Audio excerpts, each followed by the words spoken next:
Imagine this. Two of the world's most powerful oil companies suddenly cut off from the global system. Their pipelines under fire, their revenues collapsing, and a superpower saying, "Enough." Today, we're diving into one of the biggest moves in global geopolitics this year. How the United States has targeted Russia's energy lifeline. I'm your host at the GeoInsight.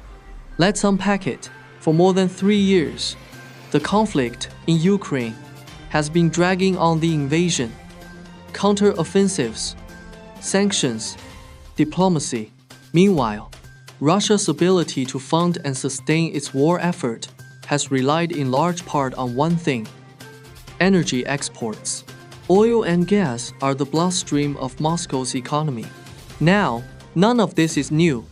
But what is new is a bold shift. The US government has imposed sweeping sanctions directly on two of Russia's largest oil firms, Rosneft and Lukoil. Why is this so significant? Because it means the US is going after the core of the Kremlin's war economy. In this video, we'll unpack 1. What exactly is being sanctioned and why? 2. What the timing and implications are for global oil, Russia, and its allies. 3. What risks and secondary effects this move has. 4. What it means for the Ukraine war and global geopolitics.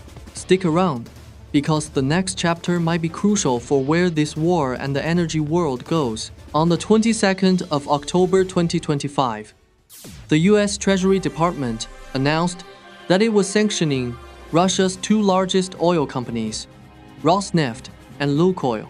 These sanctions freeze any US assets of those companies bar US persons from doing business with them and aim to cut off their access to the US dollar-based global financial system. President Donald Trump described the move as tremendous sanctions, very big, and said he hoped the war in Ukraine would be settled soon, so the sanctions wouldn't have to remain in place long. The Treasury stated bluntly that the reason was Russia's refusal to achieve a peace process, and that these firms financed the Kremlin's war machine. Additionally, the US canceled a planned summit between Trump and Russian leader Vladimir Putin in Budapest, indicating frustration with stalled diplomacy. The move is noteworthy because this is the first time in Trump's second term that Ukraine-related sanctions are being applied so directly to Russia's energy sector. Why did the US pick this moment to act? Let's look at some of the motivations and context. A. War fatigue and strategic decision point. Russia's full-scale invasion of Ukraine began in February 2022 and has since turned into a grinding war. The US and its allies have grown increasingly impatient with slow progress and what they describe as Russia's unwillingness to seriously negotiate. The sanctions announcement explicitly referenced Putin's refusal to end this senseless war. By going after the oil companies, the US is signaling a shift, not just punishing peripheral sectors, but going for the heart of Russia's economy. B. Energy leverage. Russia has long used oil and gas exports as both economic lifelines and geopolitical leverage. Western sanctions had avoided full-blown energy embargoes for various reasons: dependency, fear of price spikes. But analysts have long argued that energy sanctions were the vital missing link. By targeting Rosneft and Lukoil, the US is leveraging that energy dependence to ratchet up pressure. See coordination with allies, signaling. Though the US did this unilaterally, it comes in tandem with developments in Europe. The EU approved a 19th sanctions package with a ban on Russian LNG imports. Also, Trump met with Mark Rutte, NATO's Secretary General, shortly after the sanctions announcement, showing that this is at least publicly coordinated with allied thinking. D. Frustration with diplomacy and red line moment. The cancelled Trump-Putin meeting suggests the US leadership concluded that diplomacy at that moment wasn't going to yield desired results. The sanctions could serve as both punishment and a negotiation tool. Agree to a ceasefire or face deeper pain. The Treasury statement demanded an immediate ceasefire. What will this mean for Russia, the energy world, and the global geopolitics? Let's break it down. A. For Russia's economy and war machine, cutting off Rosneft and Lukoil from US dollar transactions, and US persons may significantly reduce their ability to raise capital, transact globally, and maintain operations. Analysts argue that the oil sector is the lifeblood of the Kremlin's war effort. The move has been described as a punch to the gut of Moscow's war economy. However, sanctions are only as effective as enforcement and allied cooperation. One concern is that unless third-party banks and external buyers are also hit, Russia can continue to export by rerouting or using other currencies. B. Impact on global oil and energy markets. When sanctions hit major oil exporters, the consequence is often tight supply and higher prices. Oil prices jumped after the announcement. Moreover, when Russia loses access to global oil markets or faces higher costs, it may seek to sell more cheaply elsewhere to Asia or the Middle East, which can shift global energy flows. Countries heavily dependent on Russian oil or those buying it at discount may face pressure or secondary consequences. C. For Ukraine and the war's dynamics, the U.S. is using economic warfare as part of its strategy to pressure Russia. By targeting the oil companies, the U.S. is attempting to change Putin's calculus, making the economic cost of continuing the war higher. In the meeting with Rutte, NATO leadership emphasized that this could help change Putin's calculus. But the war continues, and fresh Russian strikes came just hours after the sanctions were announced, pointing to the fact that pressure alone doesn't guarantee de-escalation. D. Geopolitical message and signal. The move sends a strong message. The U.S. is willing to escalate economic pressure and target strategic sectors, not just armaments or small companies. Also, by linking sanctions with calls for a ceasefire, the U.S. is tying diplomacy and economics together. It signals to other states, especially China, India, and the UAE, that doing business with sanctioned Russian firms may carry risk. E. Risks and unintended consequences.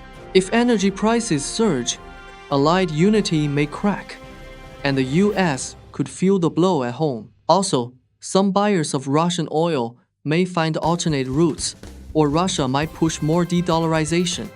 If major third-party banks keep servicing Russia, the impact could be muted. Another risk: Russia could retaliate economically or militarily, or escalate attacks on Ukrainian infrastructure, seeing the sanctions as attacking its vital interests. Finally, the U.S. must enforce secondary sanctions effectively, or the impact may be symbolic rather than transformational. So what happens from here? Let's explore some possible scenarios and what to watch for. Scenario 1. Escalation of sanctions plus broad allied coordination.